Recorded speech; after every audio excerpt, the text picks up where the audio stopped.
ಹಗರಣದಲ್ಲಿ ಸಿಎಂ ಸಿದ್ದರಾಮಯ್ಯಗೆ ಇದೀಗ ಸಂಕಷ್ಟ ಎದುರಾಗಿದ್ದು, ರಾಜ್ಯಪಾಲರು ಪ್ರಾಸಿಕ್ಯೂಷನ್ಗೆ ಅನುಮತಿ ನೀಡಿದ್ದ ಆದೇಶವನ್ನ ಪ್ರಶ್ನಿಸಿ ಸಿಎಂ ಸಿದ್ದರಾಮಯ್ಯ ಸಲ್ಲಿಸಿರುವ ಅರ್ಜಿಯನ್ನ ಹೈಕೋರ್ಟ್ ವಜಾಗೊಳಿಸಿದೆ.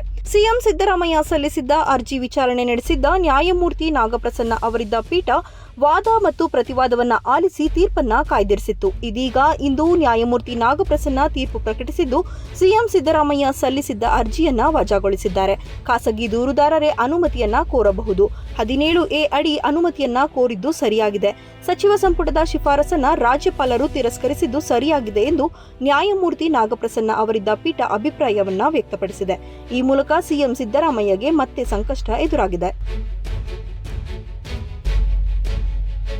ಸಿದ್ದರಾಮಯ್ಯ ಪರ ವಕೀಲರಿಂದ ತಡೆಯಾಜ್ಞೆ ಕೊಡುವಂತೆ ಮನವಿಯನ್ನ ಮಾಡಲಾಯಿತಾದರೂ ಈ ವೇಳೆ ಮನವಿಯನ್ನ ತಿರಸ್ಕರಿಸಿರುವ ಕೋರ್ಟ್ ಮಧ್ಯಾಹ್ನ ಆದೇಶ ಪ್ರತಿ ನಿಮ್ಮ ಕೈಗೆ ಸಿಗುತ್ತೆ, ನನ್ನ ಆದೇಶಕ್ಕೆ ನಾನು ತಡೆಯಾಜ್ಞೆ ಕೊಡುವುದಿಲ್ಲ ಎಂದು ನ್ಯಾಯಾಧೀಶರು ತಿಳಿಸಿದ್ದಾರೆ. ಇದೇ ವೇಳೆ ಹೈಕೋರ್ಟ್ ಏಕಸದಸ್ಯ ಪೀಠ ಕೆಳ ನ್ಯಾಯಾಲಯದ ತಡೆ ತೆರವು ಮಾಡಿದೆ. ರಾಜ್ಯಪಾಲರು ತೆಗೆದುಕೊಂಡಿರುವ ನಿರ್ಧಾರದಲ್ಲಿ ಯಾವುದೇ ಲೋಪಗಳಿಲ್ಲ, ವಿವೇಚನಾಧಿಕಾರ ಸರಿ ಇದೆ.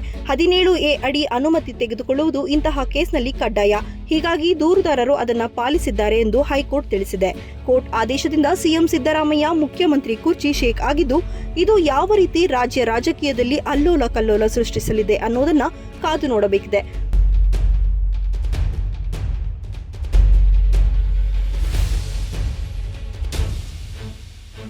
ಮೂಡ ನಿವೇಶನ ಹಗರಣದಲ್ಲಿ ಸಿಎಂ ಸಿದ್ದರಾಮಯ್ಯ ಭಾಗಿಯಾಗಿದ್ದಾರೆ ಎಂದು ಆರೋಪಿಸಿ ಆರ್ಟಿಐ ಕಾರ್ಯಕರ್ತ ಟಿಜೆ ಅಬ್ರಾಹಂ ರಾಜ್ಯಪಾಲರಿಗೆ ದೂರನ್ನ ನೀಡಿದ್ದರು. ಇದೇ ದೂರು ಸಿಎಂ ಸಿದ್ದರಾಮಯ್ಯನವರಿಗೆ ಸಂಕಷ್ಟವನ್ನ ತಂದಿತ್ತು. ಟಿಜೆ ಅಬ್ರಾಹಂ ನೀಡಿದ ದೂರಿನ ಮೇರೆಗೆ ರಾಜ್ಯಪಾಲ ತಾವರ್ ಚಂದ್ ಗೆಹ್ಲೋಟ್ ಅವರು ನಿಮ್ಮ ವಿರುದ್ಧ ಯಾಕೆ ಪ್ರಾಸಿಕ್ಯೂಷನ್ಗೆ ಅನುಮತಿ ನೀಡಬಾರದು ಎಂದು ಸಿದ್ದರಾಮಯ್ಯ ಅವರಿಗೆ ಶೋಕಾಸ್ ನೋಟಿಸ್ ಅನ್ನ ನೀಡಿದ್ದರು. ಸಿದ್ದರಾಮಯ್ಯಗೆ ನೀಡಿರುವ ನೋಟಿಸ್ ವಾಪಸ್ ಪಡೆಯಬೇಕೆಂದು ಸಚಿವ ಸಂಪುಟ ನಿರ್ಣಯ ಅಂಗೀಕರಿಸಿತ್ತು. ಆದರೆ ರಾಜ್ಯಪಾಲರು ಸಚಿವ ಸಂಪುಟದ ನಿರ್ಣಯ ಧಿಕ್ಕರಿಸಿ ಸಿಎಂ ವಿರುದ್ಧ ಪ್ರಾಸಿಕ್ಯೂಷನ್ಗೆ ಅನುಮತಿಯನ್ನ ನೀಡಿದ್ದರು.